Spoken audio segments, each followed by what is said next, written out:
Bugün saat 18:40 radələrində Yasamal rayonu Hüseyin Cavid prospektində Azərbaycan Texnik Universitetinin qarşısında magistral yolda YPX əməkdaşları ilə qaydanı pozan piyadalar arasında münaqişə baş verib.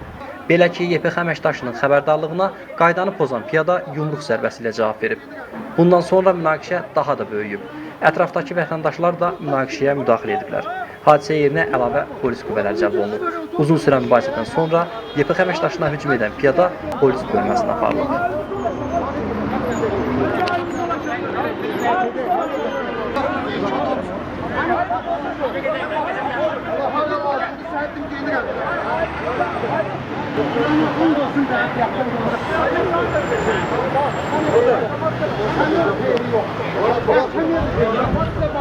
Vurulmak veriyor. Hızlı seni lazım. İşveren sen, ne sen? İşveren sensin. İşveren. Elbi çektirme. Elbi çektirme. Elbi çektirme. Ola bunu hiç işveren olsun da işveren sensin. Abi bir dakika, bir dakika göreceğiz. Kim? Yumruğu bas. Ali Usta da şurada. Hadi lan bak, şöyle. Bak bu sındırıp nedir? Abi buradasın sındırıp. Eğlenme de. Ha buraya bak. Allah'ım. Özün gör.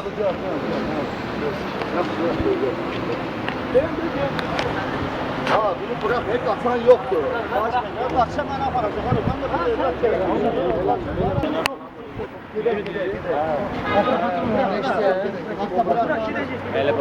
Su da, kaçan da.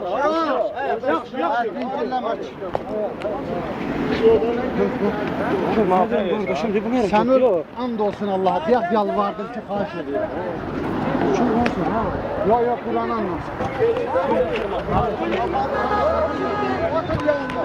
Otur yanında. Otur yanında. Ben başkası yapar. Ben tanıyorum. Doğru. Başkası ben de tanıyorum. Hadi aç kapını. Aç kapını. Sen öyle mi? Rahat olmadı. Kapını aç. Gelin orada. Kapını aç. O haram bilirsin. Sen kim dedim oysa. Hadi.